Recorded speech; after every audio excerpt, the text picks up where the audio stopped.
দুনিয়ার প্রত্যেকটা বস্তু কিন্তু আমাদেরকে ধোঁকা দিতেছে, বিদায় বুঝতে পারতেছি না। দুনিয়াটা বুঝি বটে, কিন্তু মৃত্যুর পরে যে কি হবে এটা বুঝিও না, বুঝতে চেষ্টাও করি না, অ্যানালাইসিসও চিন্তাও করি না, চলতেছে জীবন। কিন্তু আসলে আখেরাত এত সহজ না। সহজ যদি হইতো তাহলে হাজারো কোটি মানুষকে কাঁদায় দিত না। আমরা তো ভাবি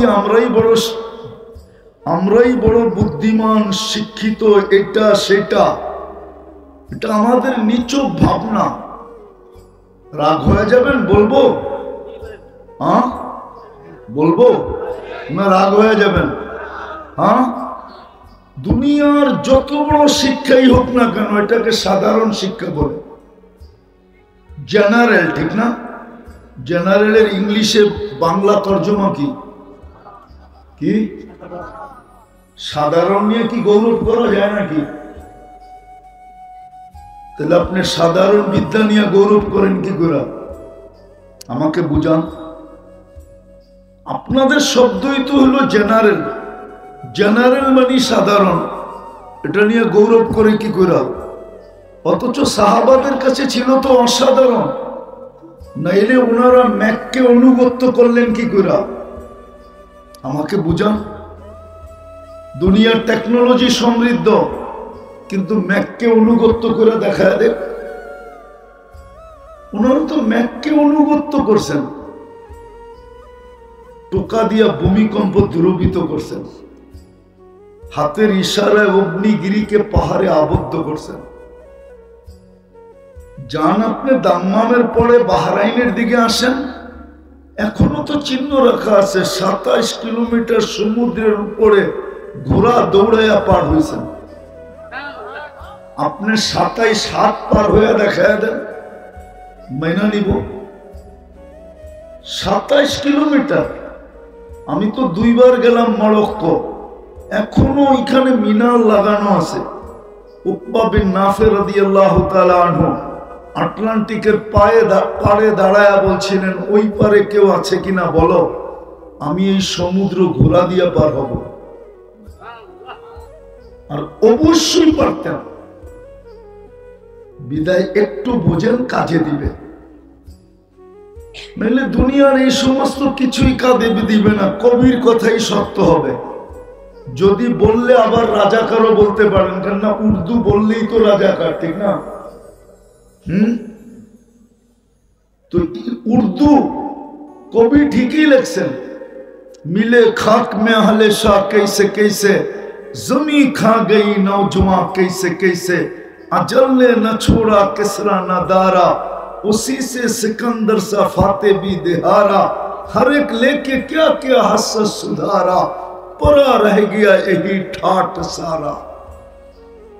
শুধু ঐতিহ্য থাকবে আর কিচ্ছু থাকবে না। সত্য এটাই, শুধু ঐতিহ্য থাকবে। রাজা বীর বিক্রম নাই, বিক্রমপুর আছে। বাওয়াল রাজা নাই, কিন্তু বাওয়ালের জমিন নিয়ে এখনো কেস আছে বসুন্ধরার সাথে, নাই? কিন্তু বাওয়াল রাজা নাই। সত্য এটা, ঐতিহ্য থাকবে। এই জন্য যেটা বুঝাইতে চেয়েছিলাম, একটু সময় 10-15 মিনিট বুঝাবো। যিনি আমাদেরকে মুসলমান আর উম্মতে মুহাম্মদী হিসাবে নির্বাচিত করছিলেন, উনি এই ছোট জীবনটা কাটানোর একটা চিত্র দিছিলেন। ছোট একটা চিত্র দিছিলেন যে দুনিয়াতে সুখে তোমরাই থাকবে, দুনিয়াতে ইজ্জতের মালা তোমাদের গলায় থাকবে, দুনিয়ায় নিরাপদ তোমরাই থাকবে, দুনিয়ায় সবচেয়ে উঁচা তোমরাই থাকবে। পাখির মতো আমি তোমাদেরকে পালবো। কিসের মতো? পাখির মতো পালবো। এটা একটা মাদ্রাসার পেটে আমি বলতেছি, কামেল মাদ্রাসা। জিজ্ঞাসা করেন ওনাদেরকে। ওমর রাদিয়াল্লাহু তাআলা আনহুর জামানায় দুধ যখন বাচ্চা ছেড়ে দিত, মার দুধ, তখন বাচ্চার বাতা হইতো, বাতা দেওয়া হইতো। একদিন নামাজে খুব কান্না, বাচ্চাদের কান্না অতি মাত্রায় হইতেছিল। তো নামাজের পরে জিজ্ঞেস করতেছিল যে মায়েরা কি করে, নামাজের ভিতরে বাচ্চাদের এই অতি মাত্রায় কান্না, বাচ্চাদেরকে কি সামলায় না? তো এক সাহাবী সাহস করে বলে ফেলছেন, আমিরুল মুমিনিন, আপনি তো সিদ্ধান্ত, আপনার তো নিয়ম হইল বাচ্চা যখন দুধ ছেড়া দিবে তো বাতা দিবেন, বিদায় মায়েরা দুধ ছাড়ানোর অভ্যাস করতেছে, এই জন্য বাচ্চাদের অতিমাত্রায় কান্না। তো ওমর রাদিয়াল্লাহু তাআলা আনহু বলতেছিলেন যে আজকের থেকে নিয়ম হবে, মা যদি পেটে বাচ্চার প্রমাণ দিতে পারে তাইলে ওই বাচ্চাও বাতা পাবে। রাগ হবেন? আমাদের দেশে, এই দেশেই তো আমাদের জন্ম। আজ পর্যন্ত তো কত সরকারেরই লম্বা লম্বা বুলি শুনলাম, উন্নতির জোয়ার দেখলাম, আজ পর্যন্ত তো এই ঘোষণা কেউ আসলো না। খাতায় কলমে কত কিছুই তো দেওয়া লেখা হইল, কিন্তু বাস্তবিক খুঁজতে গেলে দেখা যায় এক বৃদ্ধ ভাতা পায় নাই। এরকম বলি তো প্রত্যেকেই দিছে আমাদেরকে জন্মলগ্ন থেকে, না দেয় নাই? হ্যাঁ, কি বলেন? হ্যাঁ, আমরা না ওনাদের চেয়ে বেশি শিক্ষিত? আমরা না ওনাদের চেয়ে বেশি সভ্য? আমরা না ওনাদের চেয়ে বেশি এডুকেটেড? নাইলে আমার সমাজের মানুষ সাহাবাদের উপরে আঙ্গুল উঠায় কি করে? আমরা তো এমন না যে সবসময় কানে তুলা দিয়া চলি। আমরা তো দেখি আমাদের সমাজের বিভিন্ন সেমিনারে সাহাবাদেরকে বলতে একটু ত্রুটি করে না, সাহাবাদের উপরে আঙ্গুল উঠায়, বড় বড় আল্লাহওয়ালাদের উপরে আঙ্গুল উঠায়। কিন্তু ওনারা তো কইরা দেখাইছেন, বাস্তব এটাই ছিল।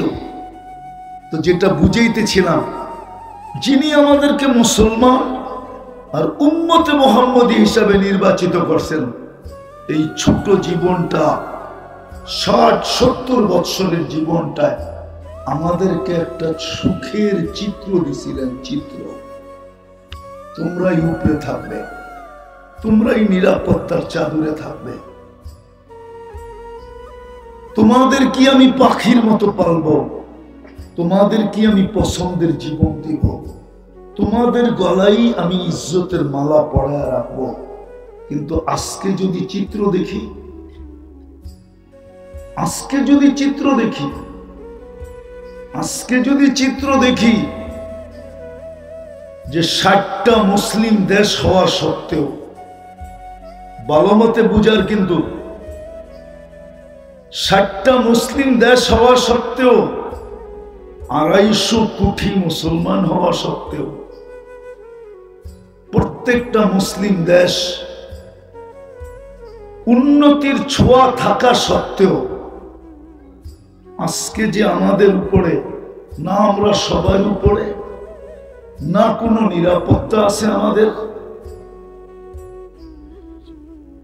না আমরা সবার উপরে, না আমাদের নিরাপত্তা আছে, না আমরা আজকে পাখির মতো লালিত পালিত, না ইজ্জতের মালা আমাদের গলায় আছে।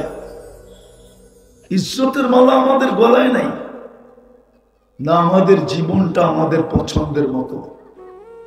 এই দুরবস্থা আমাদের কেন? আজকে যদি এই দুরবস্থা হয় তো কালকে কেমন হবে? কেননা আজকের দুরবস্থার প্রভাব কিন্তু কালকের উপরে পড়বে।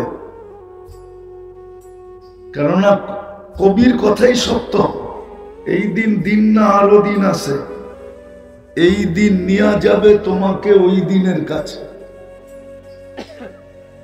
এটার প্রভাব কিন্তু ওইখানে পড়বে। কেন? আমি দুটা কথা বলি শেষ করতেছি।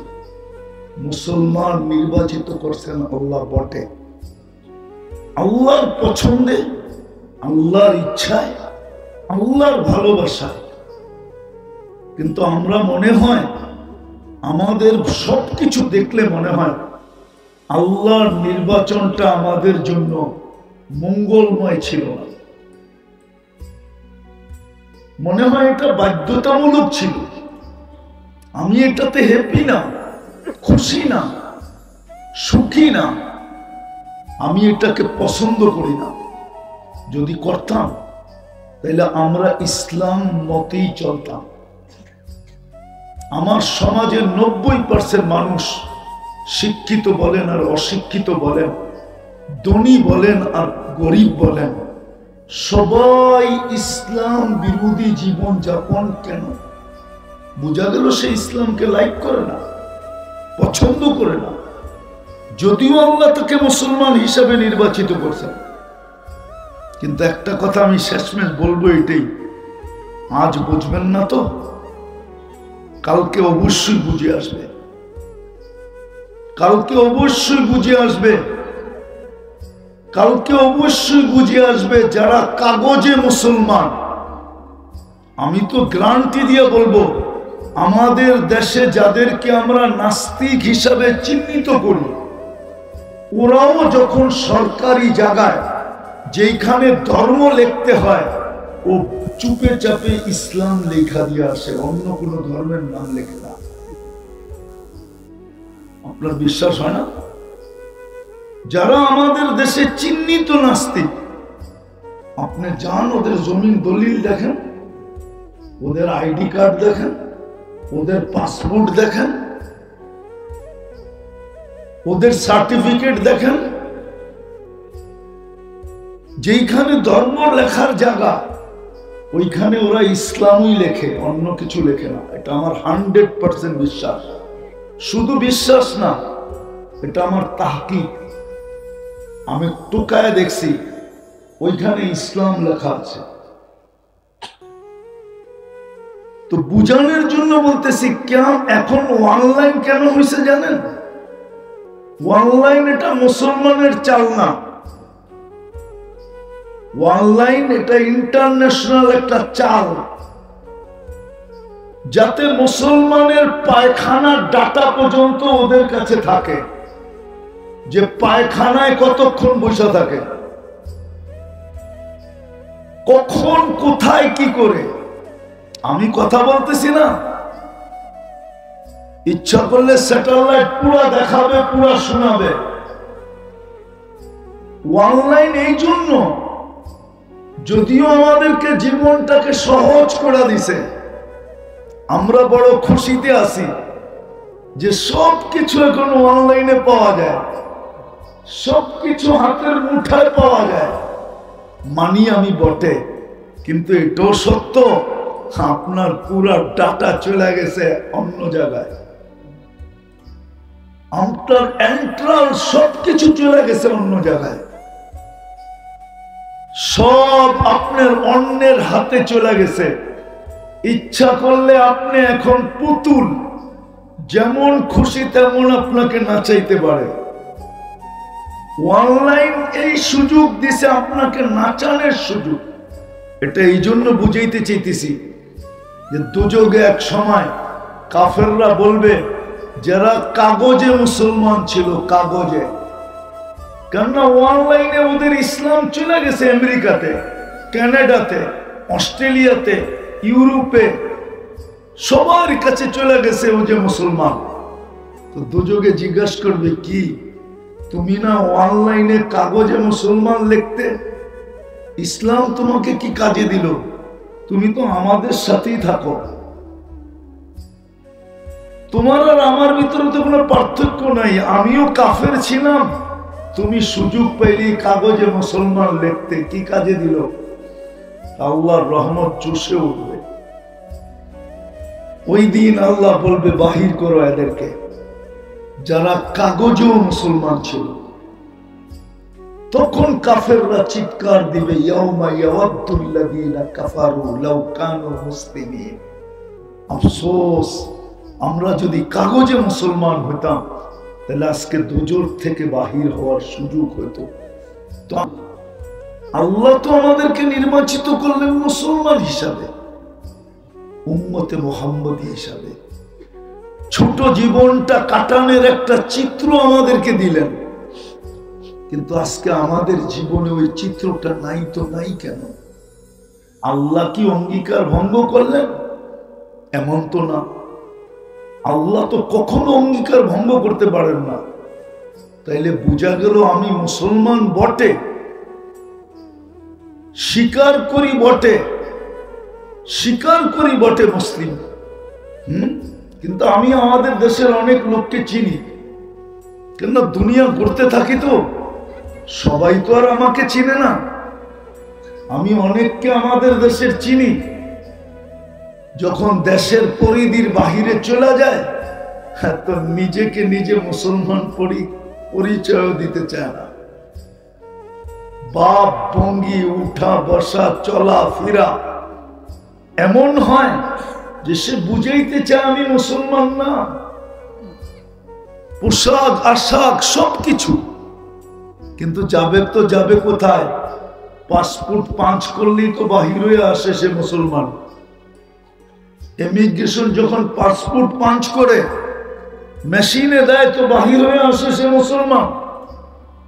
আবার তাকে বিড়ম্বনায়ও পড়তে হয়। আমি চিনি বাংলাদেশের কয়েকজনকে, ছোটখাটো না অনেক বড়, যাদেরকে আমি এয়ারপোর্টে বিড়ম্বনার শিকার হইতে দেখছি।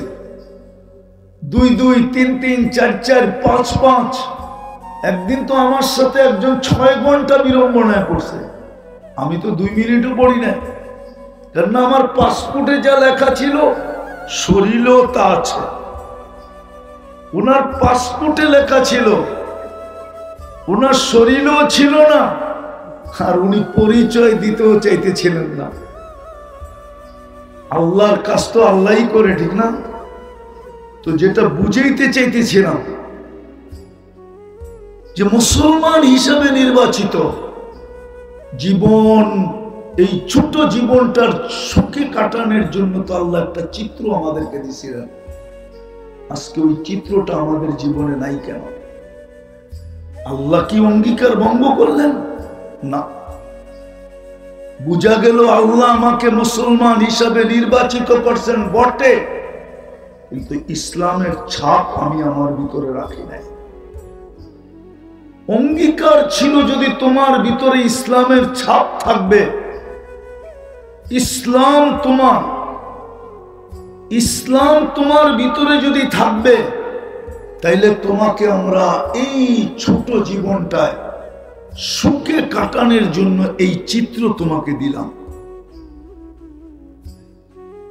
এই চিত্রই মিলবে, এটাই মিলবে, এটাই আল্লাহর অঙ্গীকার। কিন্তু আজকে উল্টা দেখতেছি কেন? আরেকটাও বলি, কোরআনে অঙ্গীকার ছিল ইন্না নানানসুরু রুসুলানা ওয়াল্লাযীনা আমানু। অঙ্গীকার ছিল আমি তোমাদেরকে সাহায্য করব। কিন্তু আজকের চিত্র যদি দেখি, তাহলে একটা অঙ্গীকারও মুসলমানের পক্ষে নাই, অথচ সে মুসলমান। থাকবে তো থাকবে কি করে? আল্লাহ নির্বাচিত করছেন ইসলাম আমার জন্য, আমাকে করছেন ইসলামের জন্য, কিন্তু আজকে তো আমাদের জীবনে ইসলামের চিত্র নাই, ছাপ নাই। আপনি বলেন ছাপ নাই? আপনি আমাকে যুক্তি দিয়া বুঝান। একটা শিক্ষিত মানুষকে মেধা কে দিছে? বলেন, হ্যাঁ কে দিছে? সে তো মেধার বলেই শিক্ষিত হয়েছে, ঠিক না? সত্য তো? হ্যাঁ, বিসিএস ক্যাডার তো সে মেধার বলে, ঠিক না? মেধাটা কে দিছে?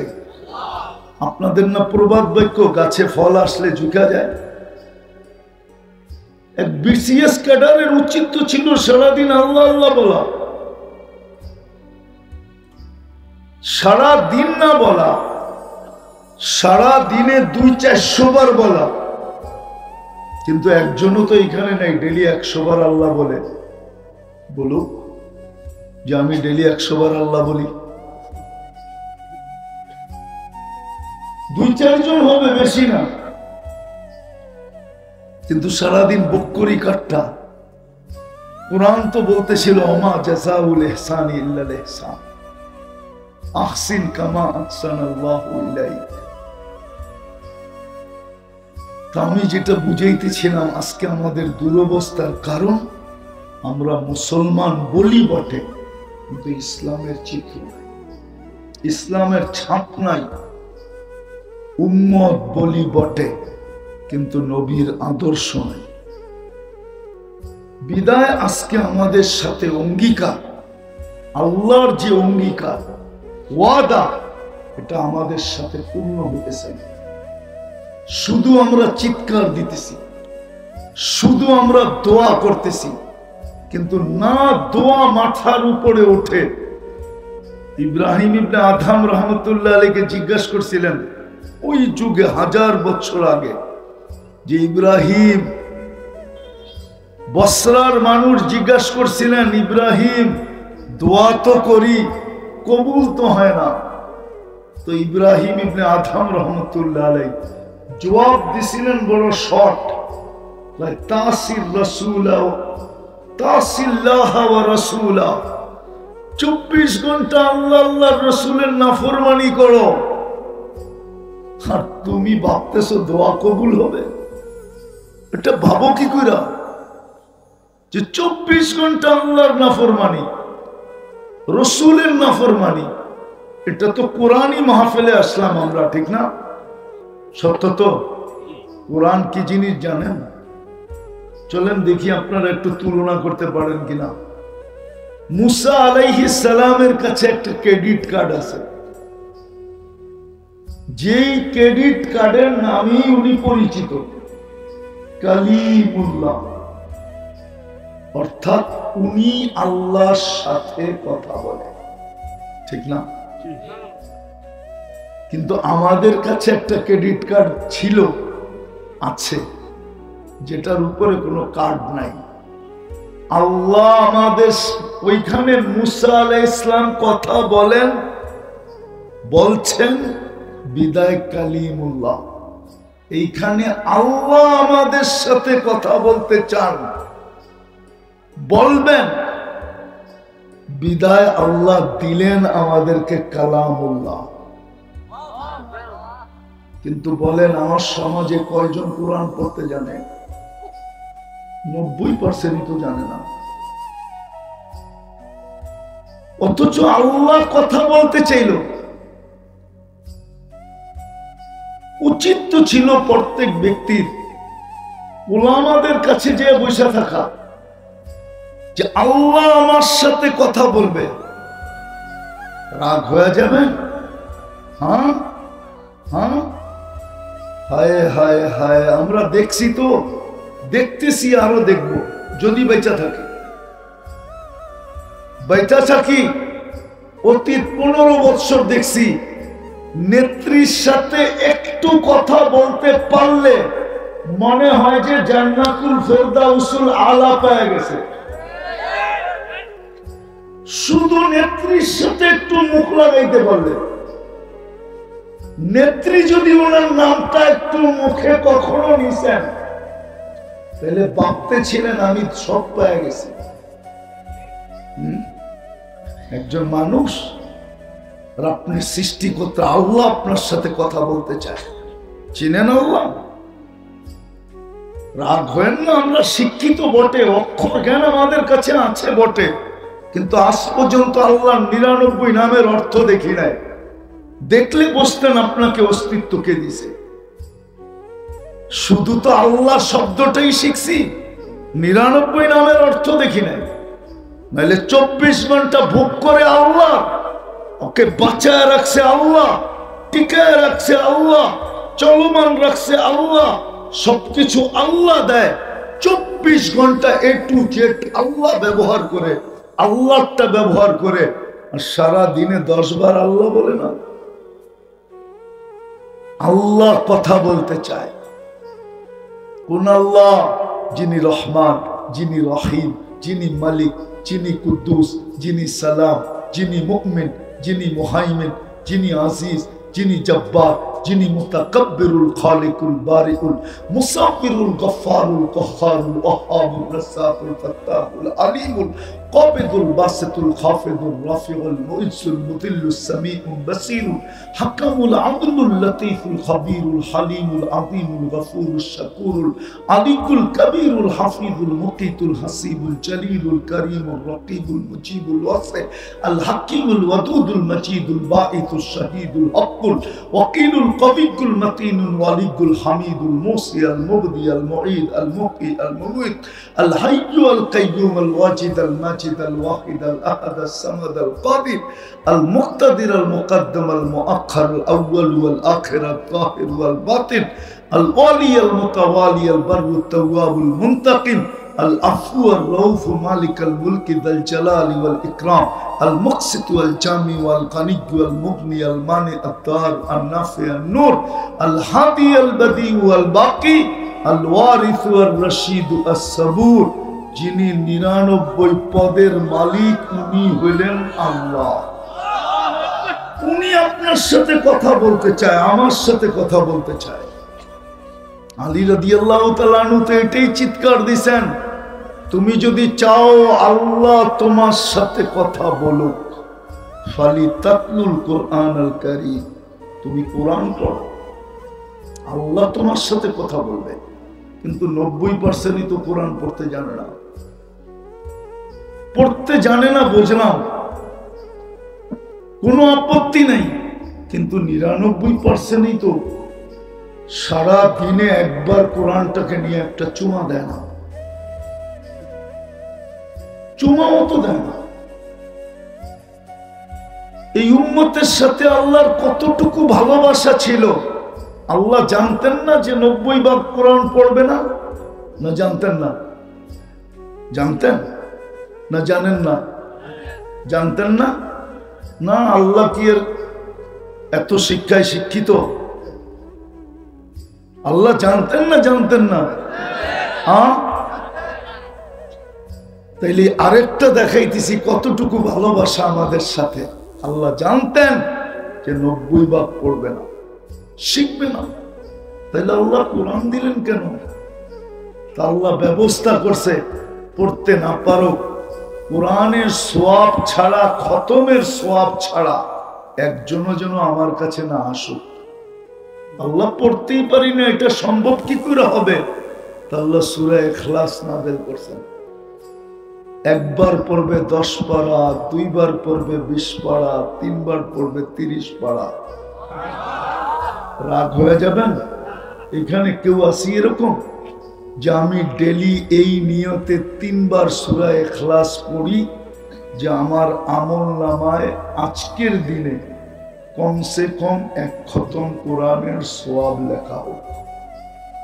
এই নিয়তে ডেলি কয়জন 3 বার সূরা ইখলাস কয়জন পড়ি? 1-2 জন হবে, বাকিরা তো পড়ি না।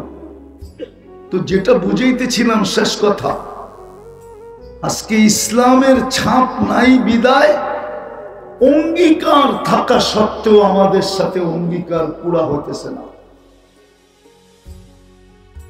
নবীর আদর্শ নাই বিদায় অঙ্গীকার থাকা সত্ত্বেও অঙ্গীকার পুরা হইতেছে না। যদিও নির্বাচিত আমরা আল্লাহর পক্ষ থেকে, অঙ্গীকার আছে বটে, কিন্তু পুরা হইতেছে না কেন?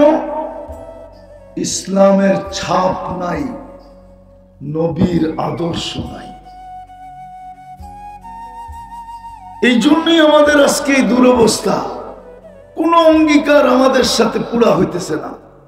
ইব্রাহিম ইবনে আদহাম রাহমাতুল্লাহ আলাইহি এটাই বলছিলেন, তাসিল্লাহ ওয়া রাসূলা, আল্লাহ আল্লাহর রাসূলের নাফরমানি করবে আর তুমি আশা করবে সুখে থাকবে। কে আমাদের সুখে আছে জীবন বলেন? এই জন্য আসেন, সুযোগ হাতে আছে এই উম্মতের জন্য। কণ্ঠনালীতে রূহ আসার পূর্ব মুহূর্ত পর্যন্ত আপনার আমার হাতে সুযোগ আছে। নাইলে কসম, খোদার কসম, আমারটা লেখা রাখেন, আপনি আজকে হয়তো বিনোদনের পাত্র হন নাই, কিন্তু কালকে আপনি বিনোদনের পাত্র হবেন।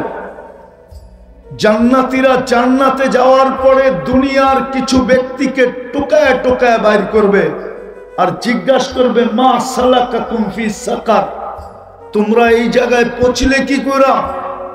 দুনিয়ায় তো তোমাদের দাপটে জমিন কাঁপতো, তোমাদের ইশারায় এদিক থেকে ওদিক হইতো, তোমাদের সামনে মুখ খোলার সুযোগ ছিল না, বড় আধিপত্য ছিল, ক্ষমতা ছিল, শক্তি ছিল, শিক্ষা ছিল, দীক্ষা ছিল, সবই তো তোমাদের কন্ট্রোলে ছিল।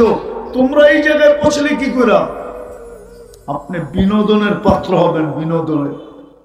জান্নাতীরা দুনিয়ার তাদের সমসাময়িক কিছু মানুষকে নিয়ে বিনোদন করবে, বিনোদন, ডেলি বিনোদন করবে, আর ওরা জবাব দিতে বাধ্য হবে। ওরা এটা জবাব দিবে না যে আমরা কাফের ছিলাম, ওরা জবাব দিবে লাম নাকু মিনাল মুসাল্লিন ওয়া লাম নাকু নুতঈমুল মিসকিন। কোরআন উঠায় দেখেন, ওরা বলতো মুসলমান তো ছিলাম, কিন্তু মোল্লাদের বাড়াবাড়ি আমাদের ভালো লাগতো না। আজকে যেরকম আমরা বলি, হুজুররা বেশি বাড়াবাড়ি করে। অনেকে বলে জীবন আমার, আমি যেমন খুশি তেমন কাটাবো। আপনার জীবন আপনি আমাকে লজিক দিয়ে বুঝান যে আপনার জীবন কি করে। কেউ যদি আমাকে প্রমাণ করে দিতে পারে লজিক দিয়ে যে ওর জীবন, তো ওর জুতা আমার গাল। জীবন আপনার কি করে? আরে বলেন না, জীবনটা আপনার কি করে? যদি জীবনটা আপনার হইতো, 1 সেকেন্ডের জন্য গতি থামায় দেখান তো, দেখান না, পারবেন? হ্যাঁ, তা আপনার হলো কোথেকে? অনেক সময় বলে দেহটা আমার, আমি যেমন খুশি তেমন সাজাবো। দেহটা আপনার, প্রমাণ করে দেখান। দেহটা যদি আপনার হইতো, তাহলে আমার দাড়িগুলা পাকলো কি করে? আমি তো পাকা চাইতেছিলাম না। আমার দাঁতটা হেলে কি করে? আমি তো দাঁতটা হেলা চাইতেছিলাম না। আমার চামড়াগুলা গোছ পড়লো কি করে? ভাঁজ পড়লো কি করে? আমি তো ভাঁজ পড়া চাইতেছিলাম না। তাইলে বোঝা গেল দেহটার উপরও কন্ট্রোল আমার নেই। তা আমি কি করে বলি দেহটা আমার, জীবনটা আমার? আসেন, আজকে আমাদের দুরবস্থার কারণ এটাই। যদিও আমরা 250 কোটি, যদিও আমরা 60টা মুসলিম দেশ, যদিও মুসলিম দেশগুলা উন্নতির দিক দিয়ে অন্য অন্য দেশের থেকে কোনো পিছে নাই, এক তালে চলতেছে, সবকিছু থাকা সত্ত্বেও আজকে আমাদের এই ছোট জীবনটার যে চিত্র, দুর্বিষয় অবস্থা, এটা আমাদেরকে ভাবায়, কাদায়। এই জন্যই বললাম যে ইসলাম, আমি মুসলমান বটে, ইসলামের ছাপ নাই, উম্মত বটে, আদর্শ নাই। আপনি সুখে থাকেন কি করে? বস্তু তো দুনিয়াকে সুখ দিতে পারে না। যদি দিতে পারত, তাইলে ঐশীর মা বাবার চেয়ে সুখী কেউ হইত না। আমি তো চিনি ঐশীকে, কেন বড়ইতে হয়েছি শান্তিনগরে, চিনি তো। ওর বাপের ফ্ল্যাটও চিনি, ওদের যেই বিল্ডিং এ থাকে ওই বিল্ডিংও চিনি।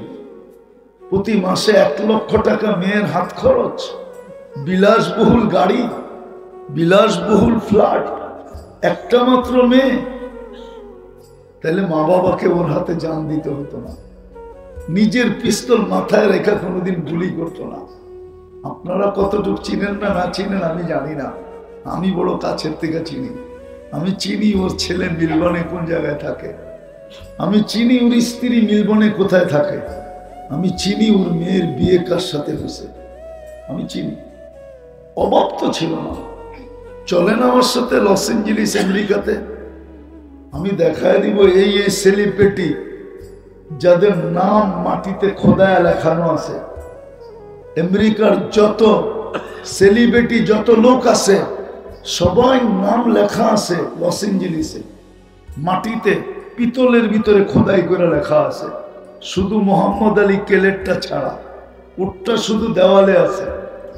উটটাও মাটিতে দিতে চেয়েছিল, ও বলছে না, হবে না, আমি মোহাম্মদ, আমার নাম মাটিতে হবে না, একবার দিলে এরকম দিতে হবে, না দিলে দেওয়াই চলবে না।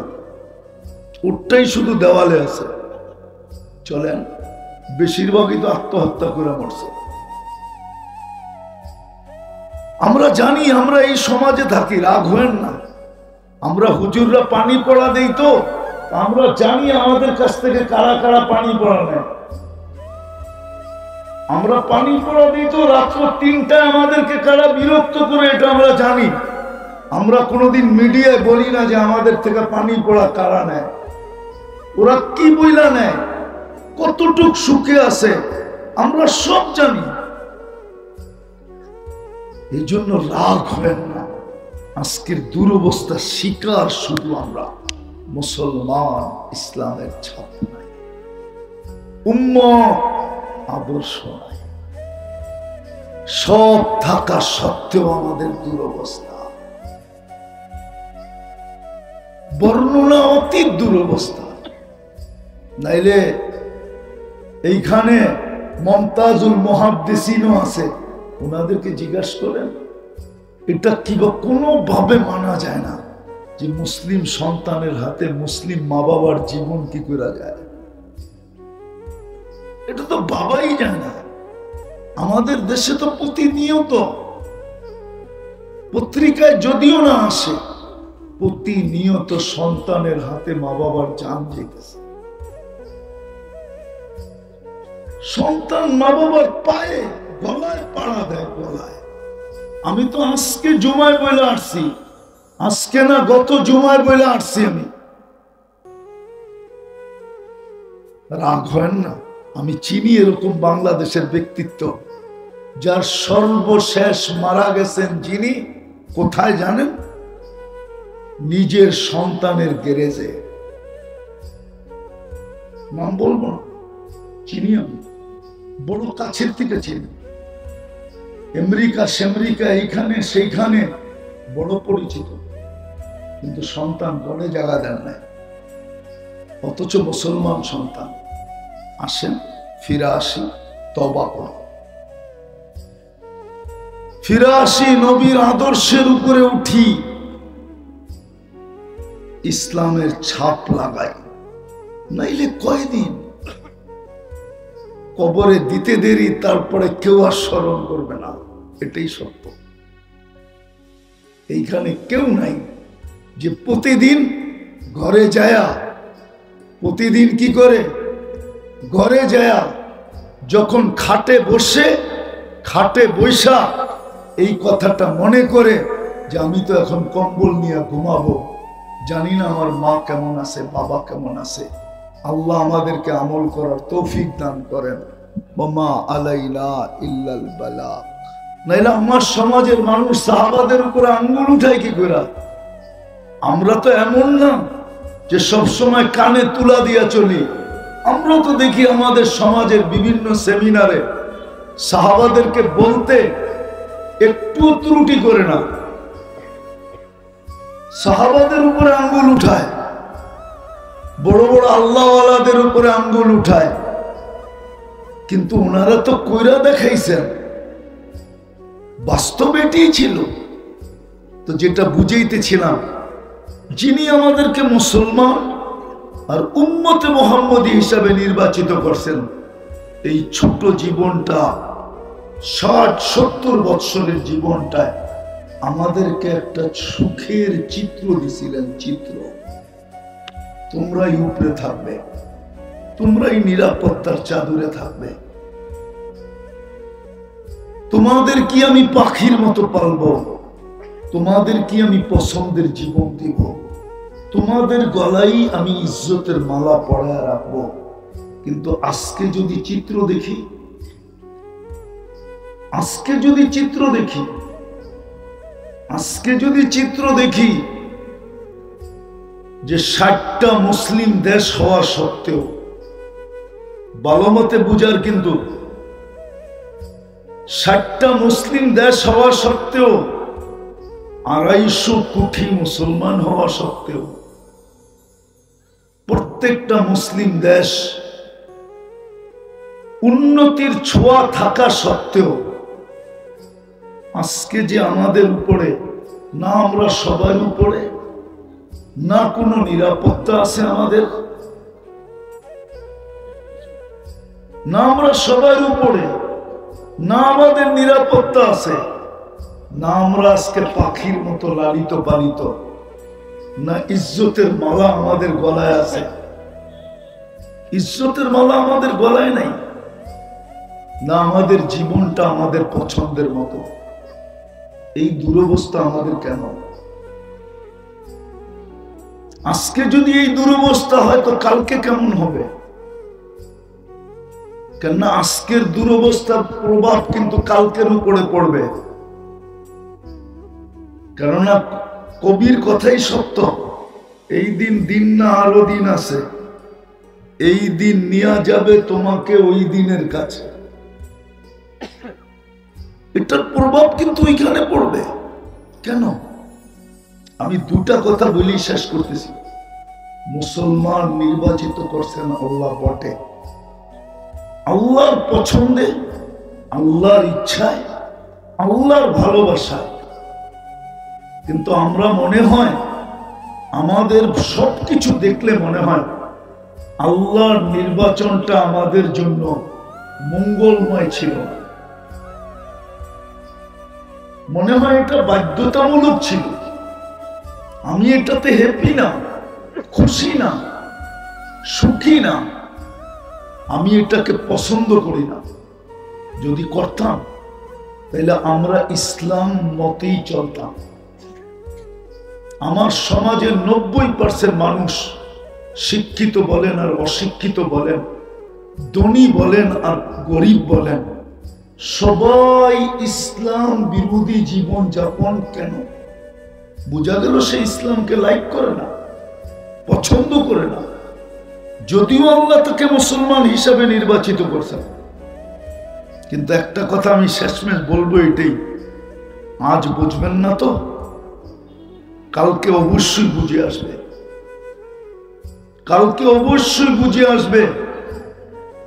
কালকে অবশ্যই বুঝে আসবে যারা কাগজে মুসলমান। আমি তো গ্যারান্টি দিয়ে বলবো, আমাদের দেশে যাদেরকে আমরা নাস্তিক হিসাবে চিহ্নিত করি, ওরাও যখন সরকারি জায়গায় যেখানে ধর্ম লিখতে হয়, ও চুপে চাপে ইসলাম লেখা দিয়ে আসে, অন্য কোনো ধর্মের নাম লেখে না। এটা তো চিরসত্য যে আমরা মুসলমানের ঘরে আমাদের সৎ ইচ্ছায় অস্তিত্ব নেই নাই, বরং আল্লাহর ইচ্ছা এবং আল্লাহর নির্বাচন। আমার কথা বুঝে আসে তো?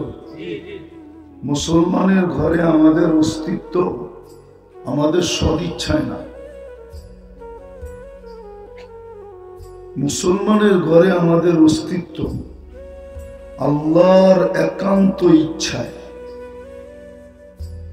এবং আল্লাহর নির্বাচনের মাধ্যমে।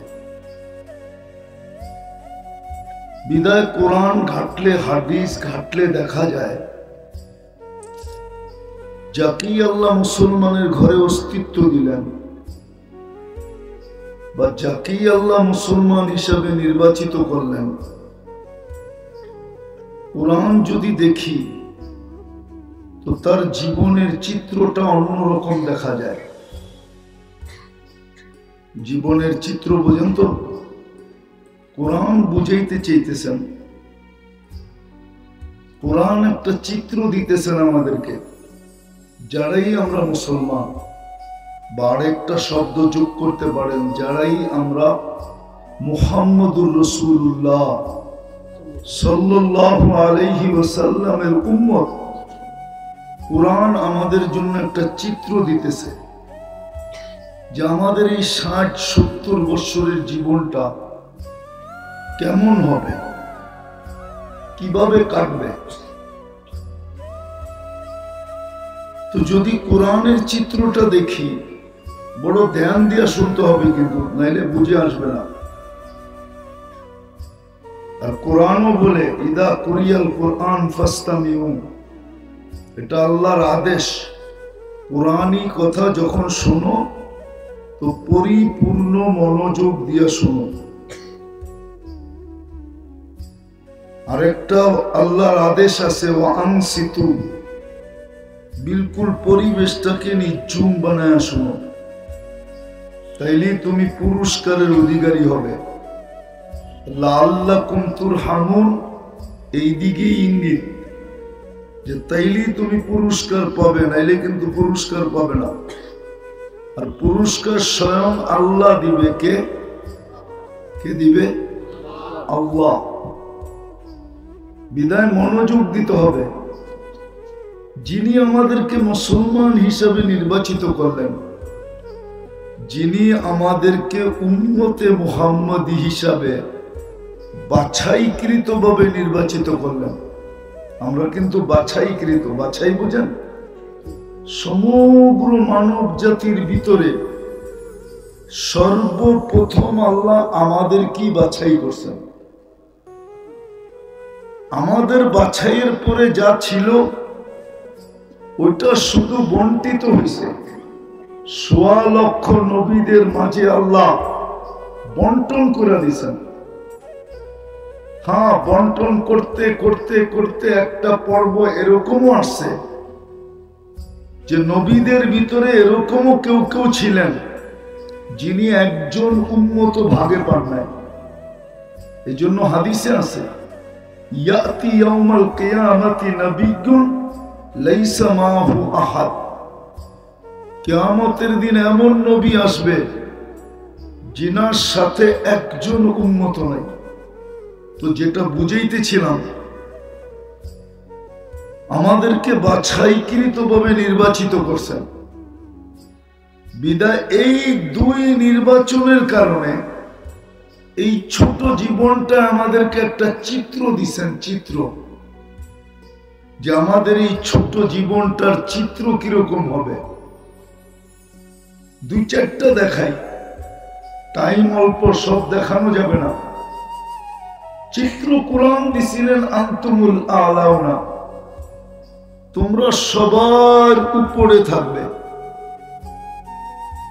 দ্বিতীয় চিত্র দিছিলেন, উলাইকা লাহুমুল আমান, নিরাপত্তার চাদরের নিচেই তোমাদেরকে রাখবো। রিজকান কারীমা, ক্লান্তিহীন রিজিক পাখির মতো আমি তোমাদেরকে পালবো।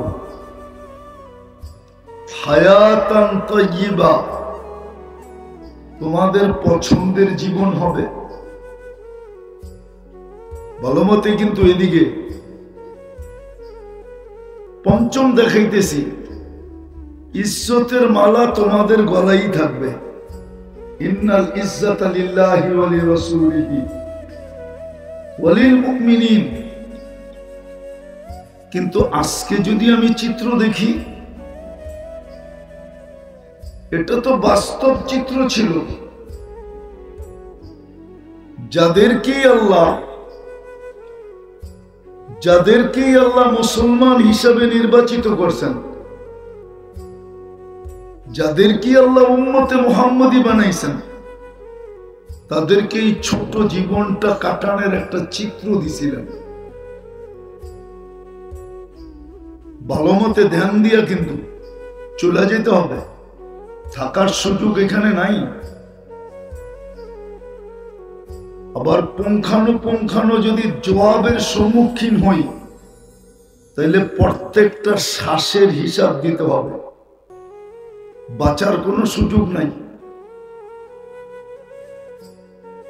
যদি জিনিসটা সহজই হইতো, আখেরাতটা যদি সহজই হইতো, মৃত্যুর পরের জীবনটা যদি সহজ হইতো, তাহলে মুহাম্মদুর রাসূলুল্লাহকে কোনোদিন কাঁদাইতো না। উনি এই কথা কোনোদিন বলতেন না, সাইয়াবাতনি, আমাকে বুড়া বানায়া দিছে, বুড়া। আজকাল আমাদের বিবেক আমাদেরকে ধোঁকা দেয়, আমাদের বুদ্ধি আমাদেরকে ধোঁকা দেয়, আমাদের বিদ্যা আমাদেরকে ধোঁকা দিতেছে, আমাদের পরিবেশ আমাদেরকে ধোঁকা দিতেছে। এই উম্মত যদি একটা কাজই করতো, দুটা কাজই করতো, যে কিছু করতে পারি না, ডেলি যদি আল্লাহর কাছে তওবা করত, আদম আলাইহিস সালাম তো বলতেছে উম্মতে মুহাম্মদীর কার সাথে এরকমই পীড়িত আপনার। বলছে কেন? আমি একটা ভুল করতে দেরি জান্নাত থেকে বাহির করতে দেরি করেন নাই। উম্মতে মুহাম্মদী তো সারাদিন গুনাহ করবে, রাত্রে তো ডাইকা ডাইকা গুনাহ মাফ করবেন, আবার জান্নাত হাতে উঠায়া দিবেন। এখন কি আল্লাহ ডাকতেছে না হালমিম মুস্তাগফির ফাগফির আলা? এখন কি ডাকতেছে না? না ডাকতেছে না? কেমন মোহাব্বত, কেমন ভালোবাসা, কেমন পীড়িত, যার কারণে পাইলাম। একটা কাজ যদি করতো, কিছু করতে পারে না, সারাদিন যদি তওবা করতো, নাইলে ঘুমানোর সময় তওবা, নাইলে উঠা তওবা, কিছু করতে পারে না যদি একটা কাজ করতো। 5 বার ডেলি আল্লাহ ডাকে। কে ডাকে? কে ডাকে? কে ডাকে? আরে কোন আল্লাহ ডাকে? শুধু আল্লাহ তো ডাকে না, সাথে সাথে তো রহমানও ডাকে, রহিমও ডাকে, মালিকও ডাকে, কুদ্দুসও ডাকে, সালামও ডাকে, মুমিনও ডাকে, মুহাইমিনও ডাকে, আজিজও ডাকে, জব্বারও ডাকে, মুতাকাব্বিরুল খালিকুল বারিউল মুসাব্বিরুল গফফারুল কহ্হারুল ওয়াহাবুর রাজ্জাকুল ফাত্তাহুল আলিমুল কাবিদুল বাসিতুল খাফিদুর রাফিউল মুইজ্জুল মুদিল্লুস সামিউল বাসিরুল হাকামুল আদলুল লতীফুল খবীরুল হালিমুল আযীমুল গফুরুশ শাকুরুল আলিকুল কবীরুল হাফিজুল মুকিতুল হাসিবুল জলিলুল করিমুর রকিবুল মুজিবুল ওয়াসি আল হাকিমুল ওয়াদুদুল মজিদুল বাঈসুশ শাহীদুল হকুল ওয়াকিলুল কবিয়ুল মতিনুল ওয়ালিকুল হামিদুল মুসি আল মুবদি আল মুঈদ আল মুহয়ি আল মুমীত আল হাইয়্যু আল কাইয়্যুম আল ওয়াজিদ আল মাজিদ আল ওয়াহিদ আল আহাদ আল সামাদ আল কাদির আল মুক্তাদির আল মুকদ্দম আল মুআক্খার আল আউয়াল ওয়াল আখির আল যাহির ওয়াল বাতিন আল ওয়ালি আল মুতাওয়ালি আল বাররু আত তাওয়াব আল মুনতাকিম আল আফু আল রউফ মালিক আল মুলক যাল জালালি ওয়াল ইকরাম আল মুকসিত ওয়াল জামি ওয়াল গনি ওয়াল মুগনি আল মানি আদ দার আল নাফি আল নূর আল হাদি আল বদি ওয়াল বাকি আল ওয়ারিস ওয়াল রশিদ আস সাবুর জল্লে জালালু।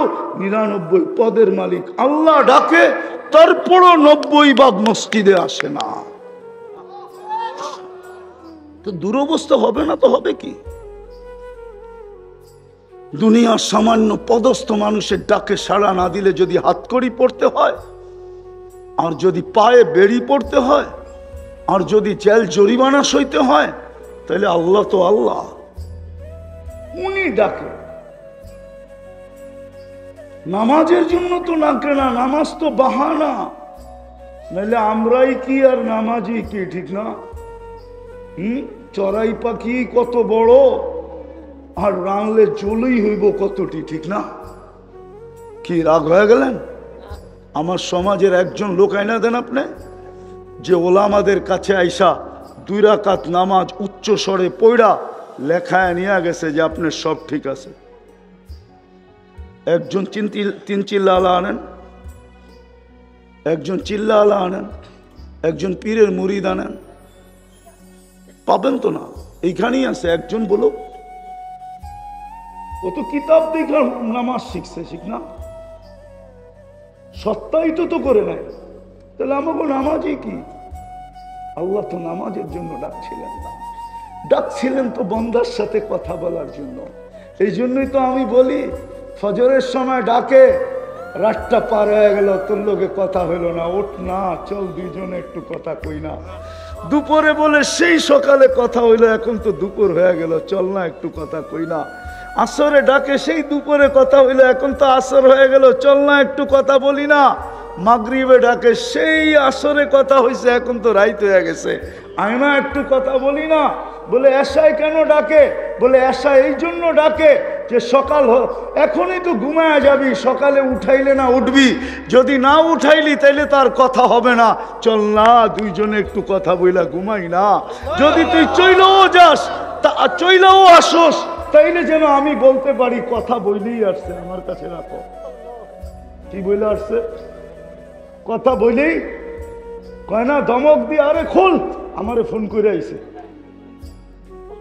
কি বলে? ধমক দিয়া কি বলে? খাদেম রে, আরে খোল, আমারে ফোন করে আইছে। আল্লাহ বলে আশারের নামাজ এই জন্য যে একটু পরে ঘুমায় যাবি, উঠাইলে তো উঠবি, নাইলে কোত্থেকে উঠবি? আয় দুইজনে কথা বইলা ঘুমাই। আর যদি উঠেই আসলি, তাহলে আমি বইলা দিব আমার সাথে কথা বইলা আসছে, বেশি বিরক্ত করো না, তোমরা ঘুমাইতে দাও আমার পাশে, গিয়ে আমার সান্নিধ্যে রাখো। আজকে 90 ভাগ পড়ে না। বিদায় আসেন, শেষ কথা আসেন, তওবায় অভ্যস্ত হই, তওবা করি, তওবা। আর জানেন আপনারা তওবা কেন নাজিল হয়েছে? নাইলে নাজিল হইতো না। কিতাবে আছে, ফেরাউন শয়তান যখন বলতেছিল লাউগবিয়ান্না ইবাদাকা আজমাইন, আমার 1,85,000 বৎসরের ইবাদত জলাঞ্জলি, 60টা উপাধি আমি অর্জন করছিলাম, সব ধুলায় মিটা গেল। প্রথম আকাশে আমাকে আবেদ বলে ডাকা হইতো, তারপরে জাহেদ, তারপরে আরেফ, তারপরে তকি, তারপরে ওলি, তারপরে খাজেন, তারপরে আজাজিল। সপ্তম আকাশের উপাধি নিয়ে শেখ সাদি রহমতুল্লাহ আলাইহি কবিতা লেখছেন, তাকাব্বর আজাজিল রাখারে কার অফিল আরশি মকতুবুল ইবলিস। সব জলাঞ্জলি গেছে, আমি সব ডিরে গুমরা করে ছেড়া দিব। ফেরেশতাদের কান্নার ভিতরে এই দিনও কাঁদতে ছিলেন, চিৎকার দিয়ে আল্লাহ কি হবে, সব গুমরা করে দিবে। আপনি দেখেন না, ও বলে তো বলে কি টিলার বলতেছিল, চিন্তা করো না, মা জালা আস্তাগফির, মা জালা নাযালতু ইস্তিগফার, মা জালা ইস্তাগফির আগফির। বান্দা যখনই তওবা করবে আমি মাফ করে দেব। আল্লাহ ইস্তিগফার নাজিল করছেন। জাতি যদি ইস্তিগফার করতো কিছু না করো, আজকে তো ইস্তিগফার কেউ করে না, কেউ করে না ইস্তিগফার। এই জন্য আপনাদের পায়ে হাত দিয়া বলি, যদি বুঝে আসে চলেন আজকে আমরা অঙ্গীকার করি। আর তোলাবাদেরকে বলবো আওয়াজ লাগাও এটার, যেন জাতি আল্লাহর দিকে ইস্তেগফার করে, যে আল্লাহ আমাদের কাছে কিচ্ছু নাই আপনি ছাড়া। ইস্তেগফার করে যদি ইস্তেগফার, কোরআনও ইঙ্গিত দেয় লিউযিকাহুম বাদাল্লাযী আমিলু লাআল্লাহুম ইয়ারজিউন। হাদিসে কুদসিও বলে ওয়াইন তাবু ফাআনা হাবিবুহুম ওয়াইন লাম ইয়াতুবু ফাআনা তাবিবুহুম। আমি অপারেশন করব তোমাদের। এখন অপারেশন চলতেছে আমাদের উপরে। বিদায় তওবা করব ডেলি, সকাল বিকাল 2 বার কমসে কম। একবার ঘুমানোর আগে বললাম ঘুমাই আল্লাহ তওবা করলাম, ঘুমের থেকে উঠা বলি আল্লাহ তওবা করলাম। করব পাক্কা? পাক্কা? আল্লাহ কবুল করুক। দ্বিতীয়, আজকের থেকে নামাজ ছাড়বো না। পাক্কা? হ্যাঁ, নামাজ। তৃতীয়, মসজিদ ওরকম ভরা দিব সকালে ফজরে যেরকম ঝুমায় ভরা থাকে। পারবেন? হ্যাঁ পারবেন? শুধু জামাল এই মসজিদ না, এই মসজিদ না, বাংলাদেশের প্রত্যেকটা মসজিদ। আমি গোপন তথ্য দিতেছি আপনার কাছে, আমার কাছে পুরা ডকুমেন্টস সহ আছে। ইহুদিদের কিতাবে লেখা আছে মুসলমানদের জুমার জমাত আর ফজরের জমাত লোক সংখ্যায় যতদিন সমান না হবে ততদিন বিজয়ের পালা শুরু হবে না। না না না না। আমার কাছ থেকে অ্যাড্রেস নেবেন, ডকুমেন্টস নেবেন, নিতে পারেন। ওদেরকে এই জন্যই ওরা স্লোগান দিতেছে এখনই সময়। ফজরের তুলনায় জুমায় কোনো মুসল্লি হয় না। এই ডকুমেন্টস তো আমি গ্রহণ করছি, সংগ্রহ করছি 89-তে। হ্যাঁ, 89-এ আমার সফর চলতেছিল দুবাই আর সৌদি আরব। দুবাইতে এক ফিলিস্তিনি আলম, সে এখনো জীবিত আছে, বড় রাইটার, তার অনেক কিতাব আছে, আমার সাথে দেখা হয়েছে। আমারও বয়স কম ছিল। আমাকে বলতেছিল মুফতি তোমাকে তথ্য দিব। আমি বললো কি? আমার প্রতিবেশী আলেম আছে, সে বাবে লুদে বাস করে ইসরায়েলের ভিতরে। একদিন আমাকে জিজ্ঞাসা করছে ফজরের জুমার তুলনায় তোমাদের ফজরের মুসল্লি হয় কতটুকু? তা আমি বললাম ফজর আর জুমার তোমার সম্পর্কটা কি? আমার একটা তথ্য জানা দরকার আছে। বললো আমি জবাব দিলাম, কেননা তর্কে জড়াইতে চাই না, ও আমার প্রতিবেশী ইহুদি, আমি মুসলমান। তা আমি বললাম জুমার তুলনায় আমাদের ফজরের কোনো মুসল্লি হয় না। তো বলছে ইদান নাহনু ফিল আমান, তাইলে আমরা এখনো নিরাপদ। আমাদের কিতাবে লেখা আছে যেদিন তোমাদের জুমার জামাত আর ফজরের জামাত সমান হবে ওই দিন থেকে তোমাদের বিজয়ের পালা শুরু হবে। বিদায় চিৎকার দিয়া বিজয় আনা যাবে না, লেখা রাখেন। এই জন্য চলেন আমরা মসজিদ পড়ি, নিজেরও নামাজ পড়ি, মাইসের পায়ে ধরে মসজিদ গড়া দিই। কাম করার আল্লাহ করবে, আমাদের করতে হবে না। এই উম্মতের হাত কালো করবে না আল্লাহ, করেনি না। আরে দাদারটা যখন করেন নাই তো নাতিরটা করে তো করে কি কইরা, দাদারটাই তো করেন নাই। আব্দুল মুত্তালিবের হাতেই তো কালো করেন নাই আল্লাহ। আব্দুল মুত্তালিব তো বলছিল আমার উট আমারে দে, কয় ঘর ভাঙতে আইসি, কয় ঘরের মালিক আছে, উট দে। কি ঠিক না? যাওয়ার সময় যখন পাহাড়ে যাই